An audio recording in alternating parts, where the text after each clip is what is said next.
Alrighty. Hey gang. Welcome back, you guys. Another episode of Stove Chat. I'm Matt. Nice to see you guys. How are ya? Hope you guys are holding up okay out there in quarantine world. Um, I'm doing great. Things are pretty good here. It's nice and sunny out. Springtime's a poppin'. Got stoves on the brain. Nonetheless, thinking about cooking outdoors and cows and beef and all kinds of stuff. So hope you guys are doing good. I'm not sure. Hard for me to tell if others are here. Maybe I'm gonna test the chat, make sure I'm looking in the right spot there. It looks like it's working. If someone is out there and wants to send me a test chat, I'd really appreciate it. Okay, Oregon Coast Green Man, thank you so much. That helps me a lot. I'm still getting this thing figured out, and sometimes I can have what I think is the right chat up there. Hello, Augustus. And Positive Aspect, all right, cool. Good to see you guys. Pete, all right. Nice to see you, Pete. Welcome. Good evening, as it were, over there. So yeah, I can't always tell if I got the chat right, but it looks like I got it. Always learning, all right. Welcome. Nick, cool, man. Life-changing, man. So stoked to hear that, dude. Thank you. So that's one of my favorite things in the whole world is hearing from folks like you, Nick, because honestly, I don't hear about it. I mean, I hear from maybe like one in 20 or 30 of the plan holders, and so I'm always wondering how it's going out there. And the other part of it is I've got my stove here, and I've been wanting to share it, and I talk about it in videos, but it's not until you live with it, right, that you know what it's like. And so I'm always eager, and it's kind of new. I mean, the plans have only been out for a couple of years, so someone like you who's built a stove for a year ago and now has lived with it for a year, you guys are kind of few and far between. So I love to get the reviews because I totally believe in it. I love my stove to death, and I think that anyone who lives with it is going to be like, dang, that was life changing. So thank you for saying that. Really appreciate it. So today, I'm not sure if you guys have an agenda or any questions specifically that you're here to ask me about. Definitely here for your questions and open to that. But I thought we'd try something new as well. I've got my friend Manny the Sea Cow on deck here, and we were thinking we'd try to get some chat. I'd chat with him live, and we'd talk about homesteading and stoves and stuff like that. I'll give you a little intro here. Manny the Sea Cow, I'm going to call him Mike probably, aka Mike, is a friend of mine who I met on Rocket Stove forums years ago. And when I was traveling across the country to take my stove to Washington, D.C., I stopped and visited him in the middle part of the country and saw his homestead. And he had built a stove following my plans ages ago, and then continued to grow from there. So at any rate, he's now moved on to a warmer climate, but he's still experimenting with stoves. He's got some really cool cook stove designs that I'm excited to talk to him about. Looks like we're buffering, huh, guys? Okay. Buffering bad. All right, let me check my... Okay, bear with me, guys. So I'm going to see if I can make it better. Bad. Oh, it's bad across the board. Darn. We've had a pretty good run for a couple weeks.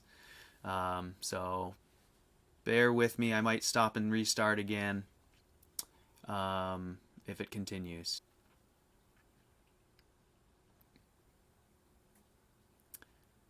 Okay, guys, coming back up here. Trying to come back up. I changed my video resolutions, both my bitrate and the size, and I'm not sure if it's going to work. It might be messed up. So, can you see me? Can you guys see me? Yeah, I got a yay from Oregon Coast Green Man. How's the video? It's up. Okay, cool. So I expect that the quality of the video is really bad, but hopefully it's streaming smoothly. That's mostly what matters. So, all right, you guys, thanks for bearing with me on that one. Alrighty, alrighty. So, as I was saying before, I am hoping to bring my friend Mike, aka Manny the Sea Cow, online, and try and do a little live chat. So let's just go to that now. I'm not as pretty now. Thanks, Positive Aspect. So, nice. Thank you, Tall Shadow. So let's see if we can. Yeah, that's okay. We're going to be out of sync, but that's okay, as long as it's streaming. So I'm going to try to switch over to the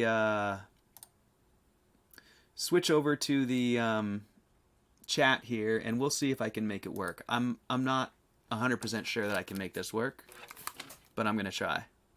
So, Manny, can you hear me?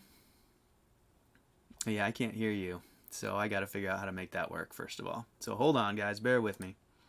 Can you guys hear Manny? Or me? Yeah, I'm sure you can hear me. Let's see. What do I want to do here? I want this to play back.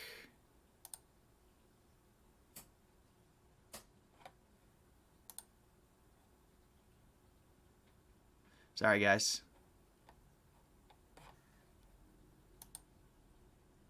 Okay, glad Oregon Coast Green Man. Thank you for that. That helps a lot. Let's see. Mike, I don't know if this is gonna work. I'm trying here, man. Let's see. What can I do here? See that? Control audio VOBS. Okay, guys, bear with me here. That's supposed to be going out there. All right, Mike. I think we're going to have to try again some other time. I can't seem to make it work. Can you guys hear Mike, actually? Can you guys hear? You can hear me, but not him. Thank you, Belgian Gulch. Okay. I think we're going to have to drop it. Working out my technical difficulties, guys. Let me...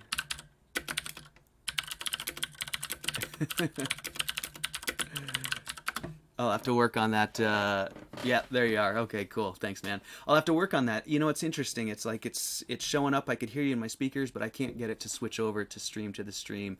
When we were doing it on our test the other day, it was you were coming through my speakers back through the mic. So, all right. So, alrighty. So let's see. I'm gonna go back up through the chat here. I'm glad it's working smooth, guys. Sounds good. So, Walter. You emailed me the pics of the brick stove. Oh, cool, man. Nice. Right on. So, Walter, you guys had a really cool... I loved the simple innovation of just stacking up, just a dry stack bricks and just getting after it, having a fire, achieving your goals without, overcomplicating it or overthinking it. And you guys, it was really cool. He sent me some great pics of just like some stacked up, dry stacked bricks in a brick batch with a dry stacked riser. And then he had kind of like made this passageway of just dry stacked bricks that fed into his into basically like a metal smoker or a metal barbecue type box, and that was feeding what I assume was a cooking chamber. And it was just I loved it, Walter. Super cool, man. Great way to play with those concepts out in your yard cooking food. How cool, huh? So Manny, we can keep trying. Let me stick with me here. We'll think about it. I'm gonna try and get it going, but I'm not sure. Whatever. I'm a little lost on that. Yeah, no, Oregon Coast Green Man. I'm playing with my audio mixer volumes for sure. The issue, the only thing I'm new to is this the streaming software, and basically there are some. Oh, you're seeing our little chat, guys. I'll get rid of those right now. But those little chat overlays that were up there in the corner, those are coming from a third-party website service that's supposed to stream this Discord chat into the live streaming chat, and Yeah, I checked all my audio properties. I got the chat set to monitor and output, and yeah, I don't know. I think it's deeper than that. I think I have to undo my defaults and kind of break the motherboard's bond to my digital to analog audio converter that is trying to force everything to go through. Anyways, let's talk about stoves, you guys. Let's talk a little bit about stoves. I am so thrilled to share that water heater with you. It's been kind of off and on rainy and sunny, and I've had sort of a lot of different projects going on, but I hope this week I'm going to get a nice long sunny day and I'm going to get out there and burn that thing for you, because man, it is really cool. So I can't wait to make you the long video of that thing going. And Belgian Ghost, did you finish your big retrofit in your shop? I didn't follow your build, but I wonder if you did finish that big. I think you're building an 8-inch batch. You told me last week. I think we talked about it. You said you hadn't been down to Paul's. That's right. I'm remembering now. So anyways, what's going on out there in the world of stoves for you guys? Is anyone building anything super cool? Walter sent me his pics, which I thought were great. So if you guys actually don't mind hanging out, I might try. I see Mike is still there. I might try a quick. Oh, no vid or sound.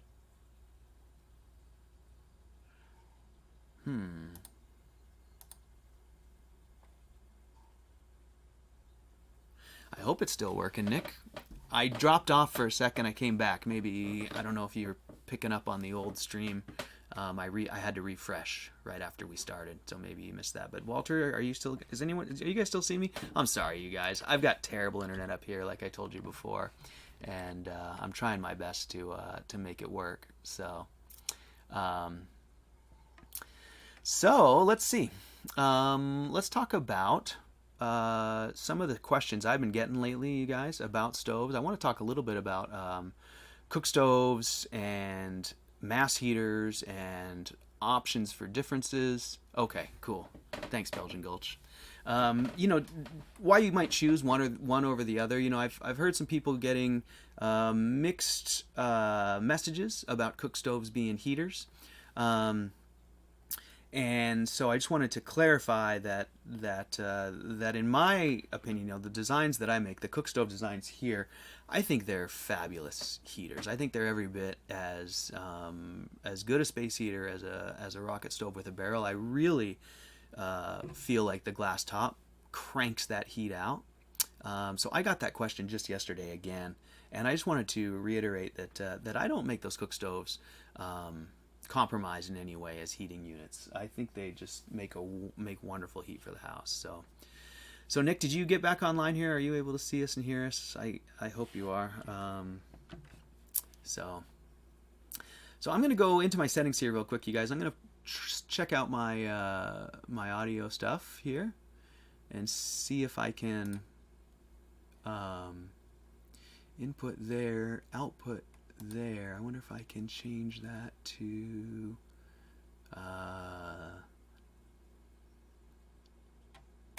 that. Does that give me an output? Hello. Nope, doesn't seem to. So anyways, so Nick, nope, still working on it. Yeah, okay. I was wondering if yeah, I'm curious about how that's going to turn out for you. I know that one that we built at Paul's was unbelievably. It was just a great runner. I mean, it ran so smooth. Really impressive, those 8-inch batches. You don't see too many of them. It takes quite a bit of materials. 7-inch batch, double barrel brick bell. Ah, very cool. I'll be interested to see how the double brick bells work for you. That's always been sort of an interesting trade-off there. Positive aspect. Do I have any burn data? I do. Yeah, I have some. Some testo charts. What exactly is that? What you'd like to see? A testo chart that shows efficiency and carbon monoxide and those kinds of things. I definitely have that. They're not always. I mean, the thing about those charts is you can you know, realistically, you can tweak your burn. It's actually, that's not true. You can't get a very clean burn with a dirty stove, but the charts don't necessarily give you the whole picture. So, okay, cool. Try adjusting the slider back 20 seconds. Thanks, Augustus. I appreciate that. So yeah, but I can definitely put up some burn data. I do. I have lots and lots of testo charts, so I will absolutely. I'll make a note of that right now, because that's something I've held off on doing a lot of that, to be honest with you, of trying to post numbers, because people put so much faith in them. I guess I hate to perpetuate that, as it were. But I'm going to make a note of that, post burn data, because I think that's a great idea. Okay, cool. I'm glad you guys can see it. I am going to work on getting better internet. I did get a new router. I've played with AT&T so far and T-Mobile, and both of them don't offer a lot better service through cell. So I'm going to try with Verizon one last time and see if that makes things better. But yeah. So burn data. Going back to your question, positive aspect. The cook stoves, they tend to burn somewhere in. You can get a burn that's up in the 90% efficiencies, but just to be, honest, I think that, most of my tests show up in the high 80% range, and that's generally what I like to say they burn at, because I think when you're cooking, you're not always burning at peak burn rate or working at peak efficiency. So the cook stoves tend to burn. The Walker riserless core, built into really any of my cook stove designs and anything similar, is going to burn somewhere between 80 and 90% efficiency, and typically they easily can accomplish 0 parts per million carbon monoxide. So compared to a regular box stove, those numbers are unbelievable. I mean, they're far better. When here in our country, the EPA posts efficiency numbers that are just kind of general efficiency numbers of the category of stove. So like if you get a secondary air stove, they'll say 62%, and if you get a catalyzed stove, they'll say 82% efficiency. But really, those are just kind of the best you're can expect from those stoves. The way they're typically used, they burn a lot lower in efficiency. So these rocket stove based designs exceed those box stoves efficiency, in regular use over and over again. So I'll do my best to get you some more data on that. But like I said, it's a tough battle to fight with regards to everyone uses different data. So you've got a build in the cards. Can't decide which way to go. You're thinking a freestanding space heater, single column, probably 3x3ish. Those are pretty neat. I think those work really well. I mean, a lot like my water heater design. The single columns really do a lot, I think, to add. I'm sorry, I'm scattered. I was just looking at my buffering and realizing I could close one more thing and maybe make it better. At any rate, the single column heaters are really good for saving space, for sure. And I think that they do a nice job of balancing, giving off heat pretty quickly with regard, and balancing that with thermal mass and a longer thermal battery. Okay, cool, Nick Viney. I'll keep going. I just shut down. I think maybe the Discord, trying to have Mike in here on chat, was messing up my streaming a little bit, so I closed that. So yeah, positive aspect. I think that's a great way to go. I think those make a great build. A lot of ways you can go, but those are super simple. So Augustus, yeah, I definitely would be happy to talk about my riserless core. And I see positive. You're conflicted between the batch or the riserless. And I can talk about that as well. So actually, why don't I just start answering both of you by comparing those a little bit? So the batch core and the riserless core, they're really essentially very similar. My dog's super excited when I talk like this. He's out there hunting frogs and stuff, and he comes in and gets wound up. That was him. So when I designed the riserless core, I designed it basically around the batch. So it's essentially the same size firebox, the same output power, but with the riser just simply kind of laid over and folded around in a corner. Oh, I see. Positive aspect. Yeah, PM 2.5. Yeah. No, I can't give you any of that data. I'll go into that too. But so um, the difference between the riserless core and the batch core is kind of exactly what you're referring to there, Augustus. The batch core really actually, that's not true. It's a bit more complicated than what I initially was going to say there and what you're first thinking. The riserless core, they both have the same output power. Let's start there. Any core with a riser does have a natural draft element built right into the core. And so if you just take that core outside and you light it on fire by itself, it can get draft going in the riser and it can induce draft, and it's a passive, combustion unit all by itself like that. Now the riserless core, if you do that, it won't work because it doesn't have core only draft. Now, as soon as you build those into stoves, the game changes, because that risered core, it might have draft in the riser, but as soon as all those gases are cooling after the riser, the rest of the stove can stall, and so you still need draft in the chimney for a risered core. You also need draft, and you absolutely need draft in the chimney for a riserless core. So in terms of how they perform in a stove, I don't think there's any advantage to a risered core with regards to startup. You still need a bypass if you're going to start up big cold stoves. So, the difference between the two really is just one of form factor, in my opinion. So the riserless core allows you to build a lower stove with the firebox potentially up higher because you don't have, such a tall overhead in the core.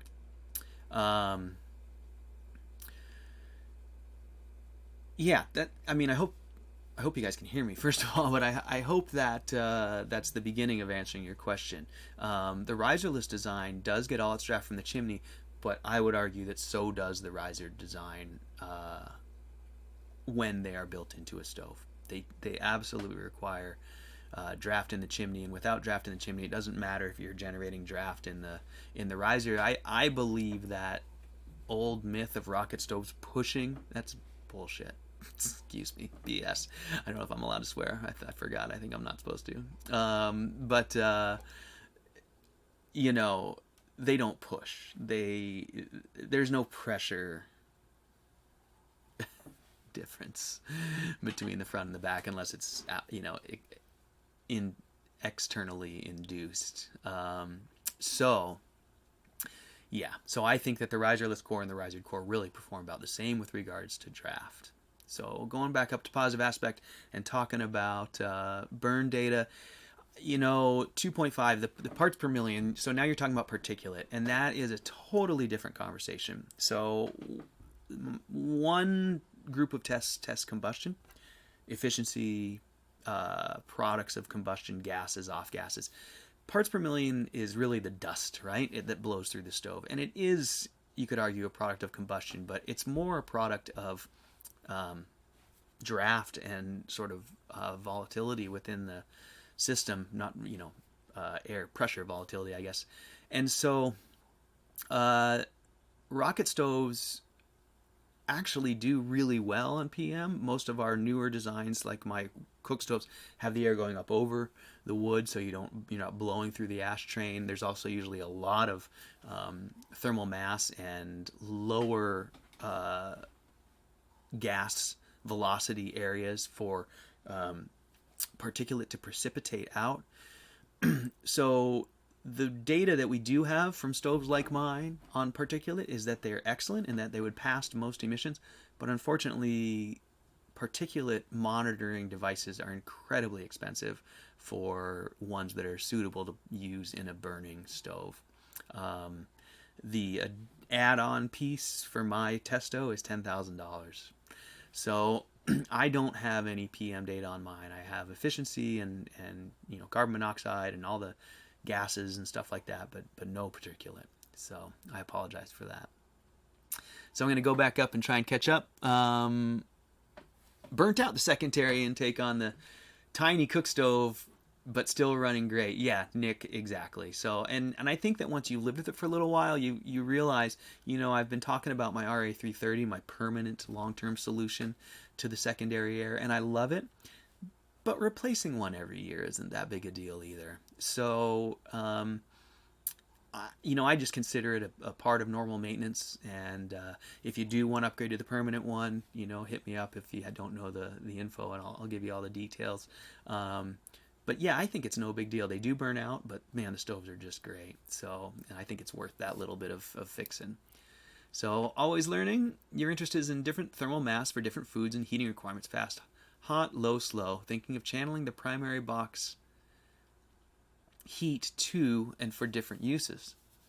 Yeah, it's an interesting idea for sure. I if you watch all my old videos about cooking, that was definitely one of my favorite channels or avenues of exploration, was channeling that heat into different places, and using that high heat cooking, or that high heat from a rocket stove, to do like low temperature, long, slow cooks, and then routing the rest of that high heat off to the bench or things like that. So really fun stuff to play with. I'll be really interested to hear what you do learn from that, and what you come up with. So roaming pickers love the double top stove and oven. Is it okay to move the batch box on the same side as oven? Yeah, absolutely, roaming pickers. So that's one of the coolest things about the design. They're really just kind of modular elements. You can swap the ovens, and you can do this too. So if the riserless core is in there, and you've got your oven door and your firebox door, you can put the firebox door on the side, and so there's a lot of easy changes you can make to make the stove fit your space. And that's one of the main things that I do, and what I offer with my consulting when I sell you plans, is just helping you make sure that you do those the right way. So going back up here, yeah, positive aspect. People put faith in the data from Lav box stove burns. Yeah, absolutely. And I will. That's a good idea. I wish I could get you PM, but I can definitely get you the other stuff. So that one's really easy. And yeah, and a typical box stove too. I've been trying to get more of those. I haven't done enough of that. I need to go out and get with people who have box stoves and source them. One source is my parents. I need to go visit them and test their stove. I asked my dad if he'd let me drill a hole in his chimney. He said he would. So that's the hard part, is I got to go test a box stove. I have to go somewhere where someone will let me drill a hole in their chimney. So Tall Shadow, wondering if I can comment on something I found written by Uncle Mud. We're finding,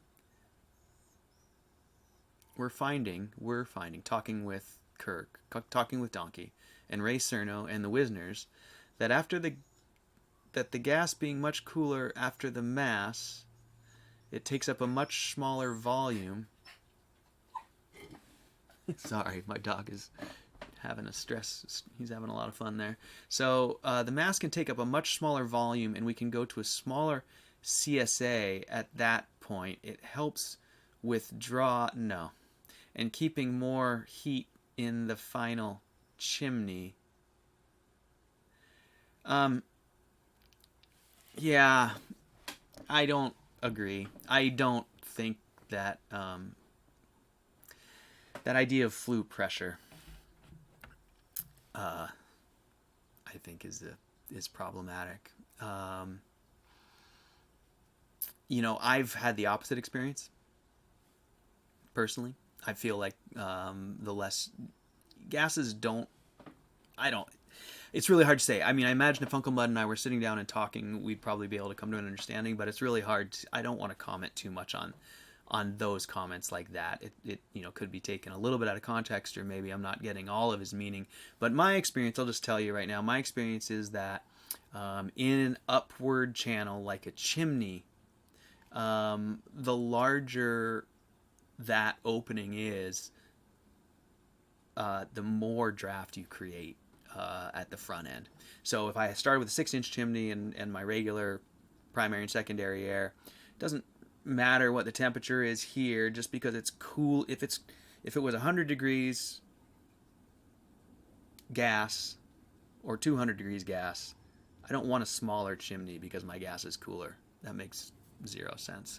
Now, he may be talking about flue run builds, like long flue run builds, and trying to get those guys like to try and do these really long builds. I've seen Ernie and Erica with their Cobb flue run builds, and honestly, I think they're kind of a nightmare a lot often. I've seen them be a nightmare at workshops, trying to start those things and keep them running. And I think that maybe that's what they're talking about, because what happens is, in a horizontal run, smaller flue, essentially just, you're only using the top half of that thing, in my opinion. It's because it's stratified, right? And so the gas is flowing across the top. So if you think of it, it's like a bell. So a bigger flue is kind of just a bigger bell. And so you might have a little bit less restriction and better flow. I'm sorry, a smaller flue is a smaller bell. And so in that sense, in their flow, you may... It's hard to talk through it. I just kind of contradicted myself as well. So I don't know how about that, Tall Shadow. I definitely think that that in almost all cases, the bigger the flow, the better. When you're talking about CSA, now they might be running into sort of a confluence of CSA and ISA, right? Like cross-sectional area for flow, but ISA of material heat exchange area. So as they get bigger in their, that's what it is. As they get bigger in their flue run pieces, they just get exponentially more surface area that's pulling heat out, and so they actually end up with cooler exit gases and worse draft. I think that's probably mostly what's going on there. So anyways, I'll go back up here and read the comments. So David used half a quart of wood this winter to heat house in California with my riderless design. Oh, David. I know exactly who you are, especially because you're using your full name. But I remember all your great pictures and your updates. And yeah, I should. I'll go back into my files. I do have actually saved. Whenever people send me photos, I try and save them to a folder under your name. And so David, yeah, your build is really cool, you guys. David's build is a super neat one. It's a super kind of a minimalistic one, sort of like some of my older ones where it's just kind of the CFB. And I think you said it was it's in a steel box, maybe. I know you have a steel radiator on top. I don't remember what you surrounded the CFB with. Oh yeah, steel, and you have glass on the front, 2 pieces of glass, and it's really cool. That's a neat heater, and I'm super glad to I was super stoked all the time to get your updates, David, and to hear how well that was working for you. Again, that makes my day. So thanks for sending that along. And I got to work on my... Obviously, I got to work on my stream here, you guys. I'm trying, but I think I need to prioritize updating that internet and trying to get a little faster stream going, so I can do things like share videos and have someone here on chat. I think that was my big problem there, was trying to get Mike on chat. I guess I just can't handle it where I am now. So, positive aspect, your brick rocket doesn't require a bypass, and you lit it no problem on a 100-degree day. Tiny smoke back. Yeah, no, don't get me wrong. Oh, Augustus, you're awesome, dude. I can't tell you how much I appreciate that, man. Thank you. That really makes a big difference to me these days, so thank you very, very much. Yeah, positive aspect, don't get me wrong. There absolutely are many examples of great builds that start right up without bypasses. You don't always need one. As a matter of fact, my brick rocket mass heater plan and my brick batch heater plan both don't have bypasses. And they would run on hot days due to the way I design them, so that they sort of are self-priming, as it were. But what I will say, and why I'm a big fan of bypasses, is because bypasses will allow you to They give you a lot of leeway with regards to how big you can build your system. You can build a much larger thermal battery and start up and heat it up. And they also just give you a lot more flexibility with regards to those startup issues. You can start up anytime you want, regardless of temperature. You can start up easily when the wind or things are against you. So I'm a fan of bypasses, of a startup bypass. I think if it doesn't dramatically change your system's plan to be able to fit one in, I think it's worth doing it if you can. Now, there's a lot of designs where they just don't work. A lot of the long flue run cob builds, they really don't use them, and I won't say they don't need them, because most of the cob runs I've done have needed them, actually, and that's why it's so, I would almost say it's crucial. But unless you have a very small cob flue run build, you definitely want that priming entry at the end of your system, so you can light a fire in a chimney and get that thing going and get that draft pulling, because otherwise they really will smoke back at you for a long time. So that's my take on that anyways. But you can, positive aspect, you can have some really good successes without them, and you can build some great stoves, so that don't necessarily need them. This little guy, he is just, what are you doing, man? You guys want to check him out? That's Waylon. He's a Chihuahua, kind of, or something.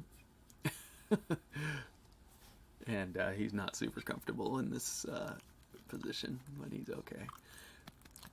All right, bud. What do you think? Can you stand up right here?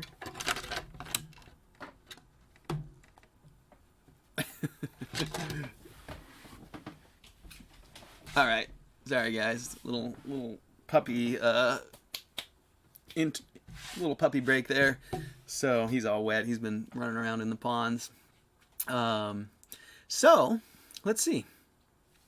Well, I learned today that I can't stream with someone on chat, because it seems like for the most part now we're doing better. I think. I hope. It says stream is healthy. So I will work on my internet, and and we can keep trying that. How about questions? You guys got any more questions that I can answer for you? Anyone out there building a stove or need any help? Are you guys still there? Oh, I hope I didn't lose you. Okay, it says you guys are there. So, I'm pretty much a rookie at this streaming thing, you guys. I apologize. It's so frustrating hearing about other people's internet speeds out here in the woods with my DSL. Obviously, there's worse positions to be in, but I think my brother's internet is literally 3,000 times faster than mine, or something like that. It's just mine's pretty bad. So hopefully it's working for you guys. And I'd really like to get some two-way, start to do some interviews with some builders and stuff like that on here. So I'll keep working on that. So positive aspect, do you think the one built was a large the one mud build was a large stratification chamber, started with an 8-inch J, and the chimney was 6. Oh, interesting. So I've gone the other way around. Oh, I see. You're talking about I see what you're talking about. Gotcha. Interesting. I definitely wouldn't recommend doing that. My experience is absolutely the other direction in terms of if you want good performance. Now, I'm not saying you can't successfully have a build that uses an 8-inch core and runs on a 6-inch chimney. I just am not 100% sure what factors would drive that. Now, they say they have a large stratification chamber and so they're taking a lot of heat out of that. Now, if you have that chimney, like Yanto Evans style, like running so that the flue gases are running out of it, as opposed to being draft going up. Then I could see that. But every time, if you want draft to go up, I've always felt like the larger, less restrictive volume is the better. Yeah, you're welcome, Tall Shadow. I hope that helped. I didn't mean to poop on Uncle Mud there. He's an awesome dude and a great builder and super knowledgeable. I think maybe there's some different factors at work there, and also that, like I said, if we were conversing, we'd probably be right on the same page, but it's hard to take a comment like that and sort of make sense of it without, yeah. Anyways, I would recommend for sure always trying to get as much chimney as you can, especially relative to your front end. I would always try and be a larger chimney than the front end. I think the chimney should always be the largest part if you can. The largest, doesn't include stratification or bells, but, in terms of passageways, you definitely don't want a restriction there. So, let's see, guys. What else? I don't know if any of you guys have... Okay, cool. Glad, Belgian Gulch. Glad to hear it's working now. Yeah, you're probably out of burning season. Although, I guess if it's your shop, you could probably use a fire in the morning. But it's probably getting to be pretty nice in the days out there, Belgian Gulch, I would imagine.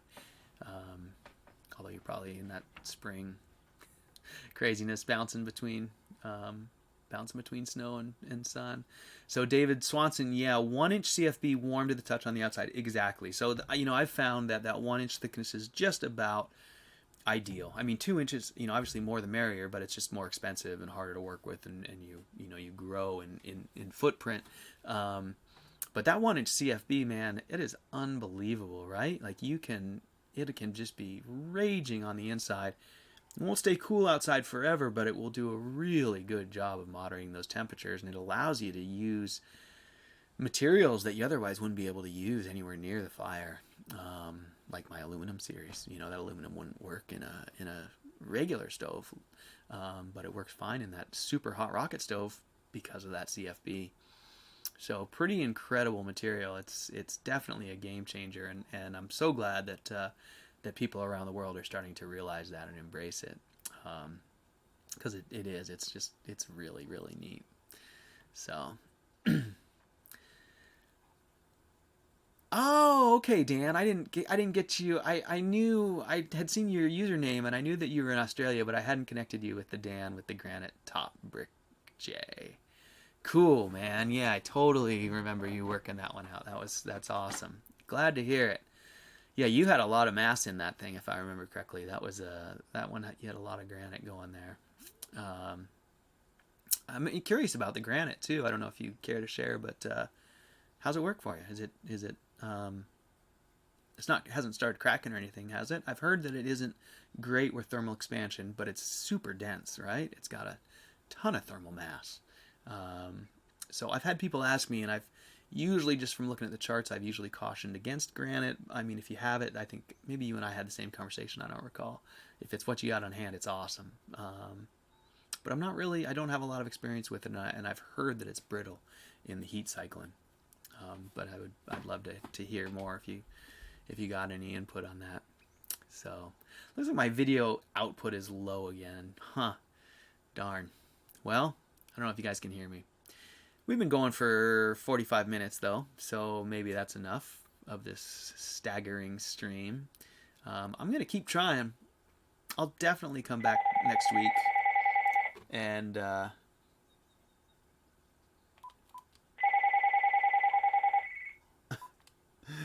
definitely come back next week, and I'll remember to turn my phone off. And I'll definitely come back next week, and I'll try to continue to improve on the streaming and getting the stuff going smoothly here. And I think maybe it's time for me to order that Verizon internet and see if it does any better. It's at least worth a try. I'll throw $60 at it this month and not sign a contract and see if it makes this any better, because this is it's fun. I'd like it to work. So if you guys can still hear me. Oh, Augustus, do I have any new sources? Do I have any new suggestions for sources for fireplace glass, or where to salvage some?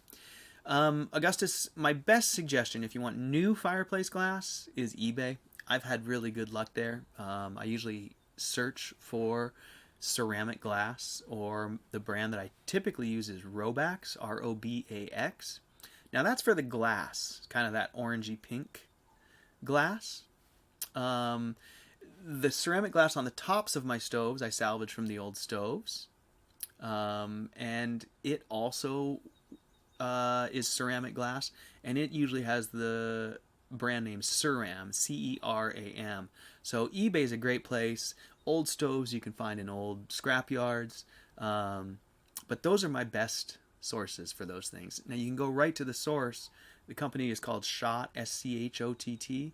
I don't know if they do retail sales, but you might be able to call them and find out some locations where they could have some, or some dealers. But otherwise, I think eBay is usually my best bet.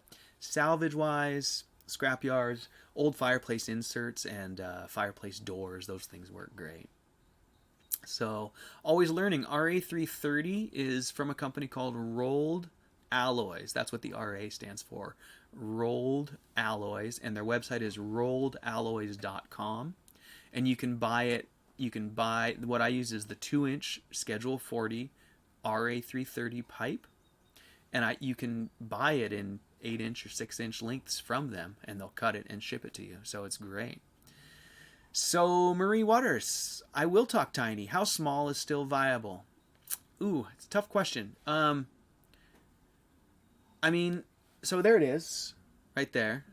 And honestly, that's probably pretty much it, unless you make some dramatic changes.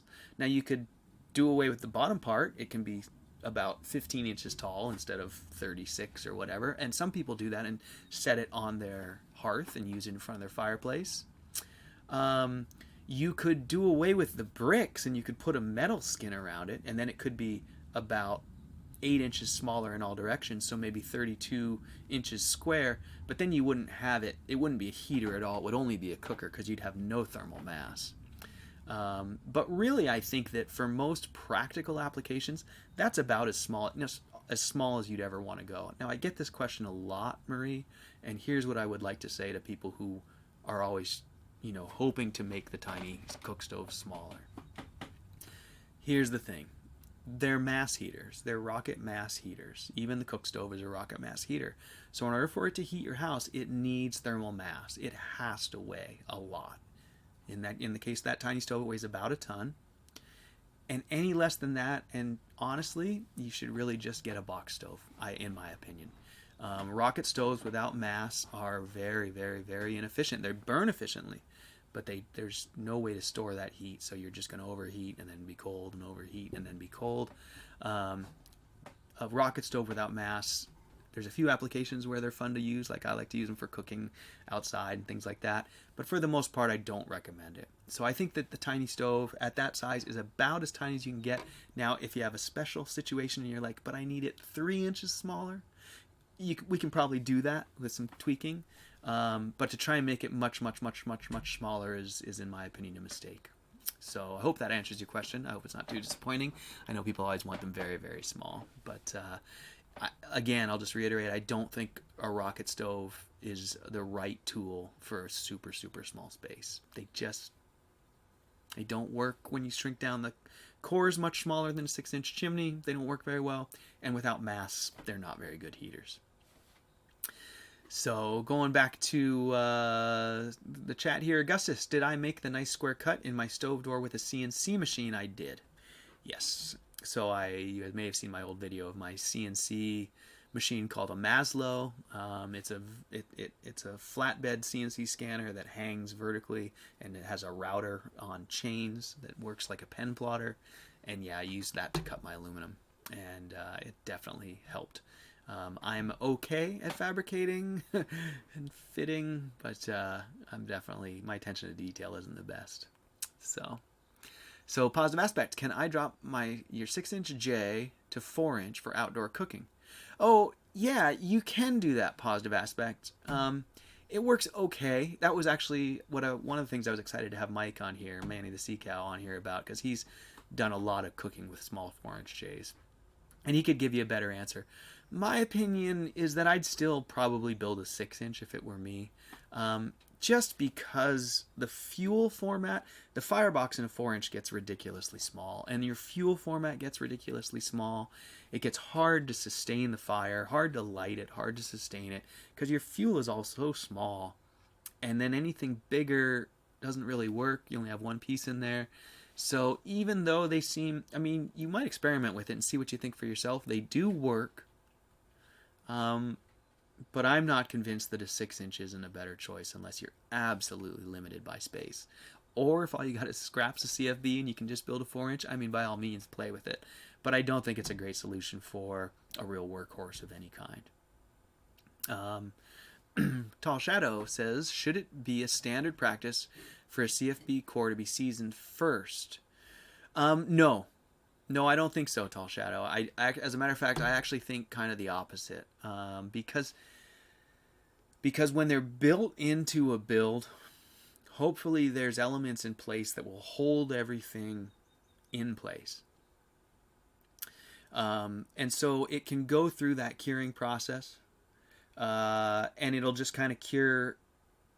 I mean, they'll bend a little bit on their way there, but eventually they'll just cure flat and straight, and in their final position. So in my plans, I say build your core dry, burn the stove for a few weeks, a season, whatever, and then go back in. And if you're worried about gaps, then you can mortar the core or patch core gaps with sand and clay mortar.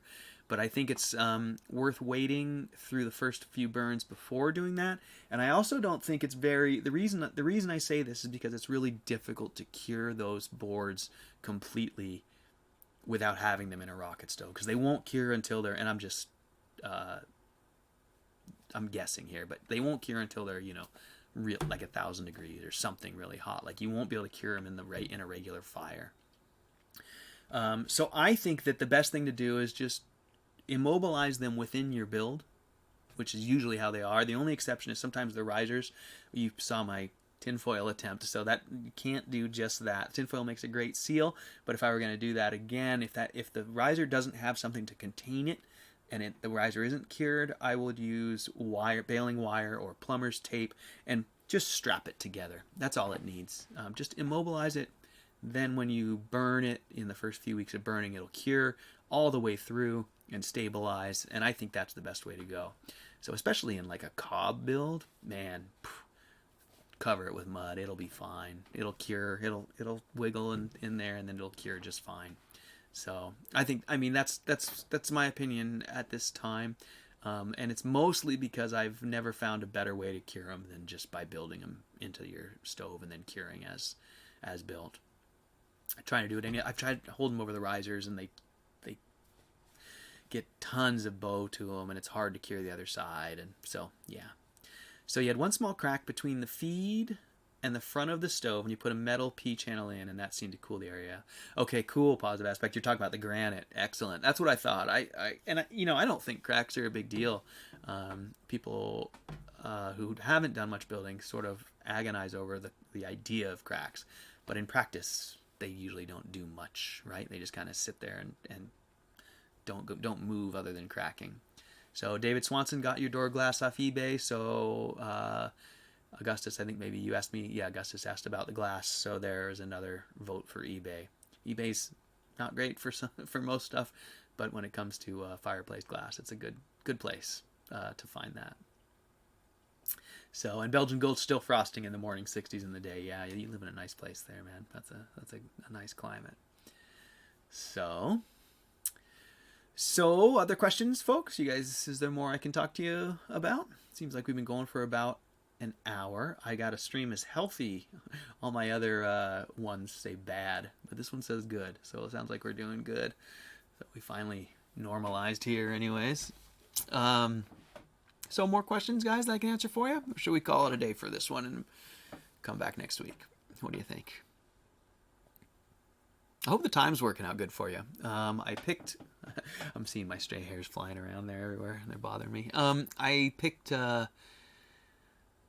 of random noon. Pete, you told me that this was not a bad time in Europe, so hopefully this works. So, things not to do, says Nick. You decided to use your spare CFB to make a lid. Oh, yeah, Nick, I probably could have warned you about that. Not that I've done it myself, but I've always speculated about that. So I had people at one time speculating about building windows into their stoves, and they said, let's make them double glass. And I was like, don't do it, because I think the only reason the glass can hold up to the heat inside there is because it can throw its heat away. And I think it's the same thing with your glass top. Like, those glass tops are fine with the heat blasting into them, but if you insulate the top, it's not gonna be fine anymore.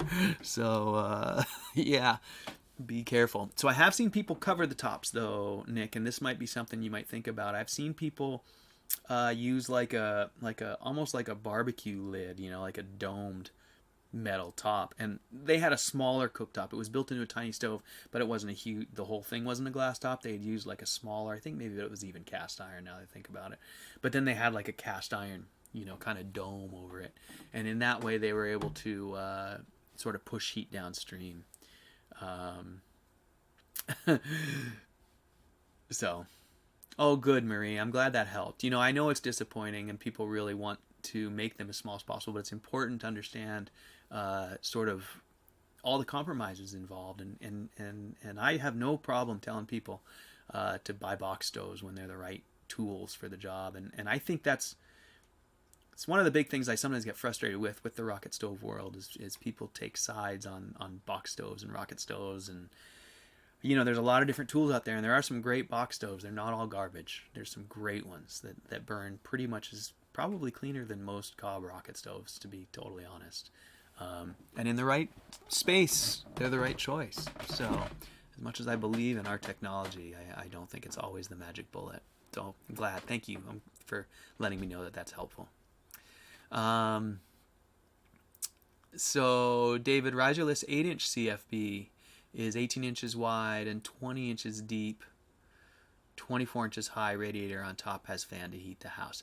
Yeah, riserless 8-inch, 18 inches wide, 20 inches deep. Cool, man. Yeah, very cool. That's right. I remember your radiator box on top. It seemed like a really good way to heat a place. So, really digging it. So, and yeah, Manny has great advice for all you guys. Glad you're still here, Manny. Sorry that didn't work out. But you'll never regret building too big, and you will regret building too small. And so that's going back. I don't know if that's what you're commenting on, but in my opinion, that goes back to Positive Aspects 4-inch or 6-inch question. You know, the 4 inches are fun to play with, and they are worth experimenting with. But I think at the end of the day, if you're really just trying to get the job done, you should just go ahead and build yourself a 6-inch. So, Manny, since you're still here, is your cook stove where you are now in the tropics, is it a 4-inch? It is a 4-inch, right? Isn't it? I believe it is. And I think Manny has very small format wood that he can use in there.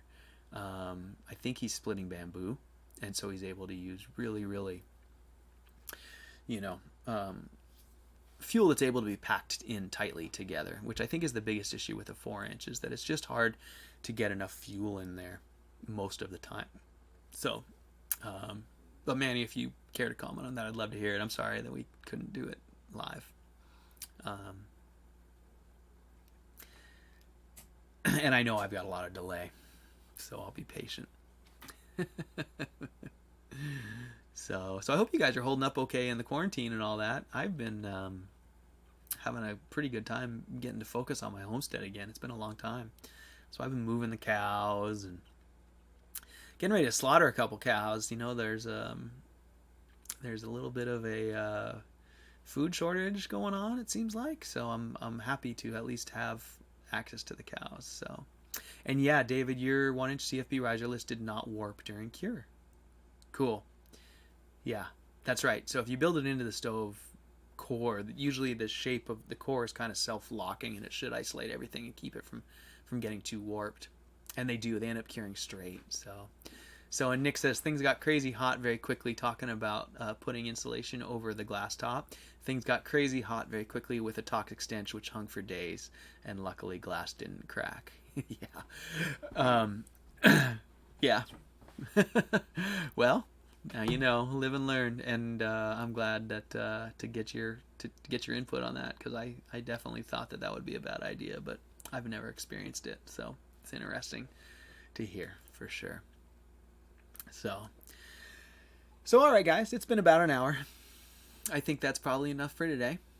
I will definitely come back next week, and we will do it again. We'll try and upgrade the stream. Maybe I'll order that SIM card right now. I'm gonna put it on my notes anyways, and we'll see if we can't up the quality a little bit.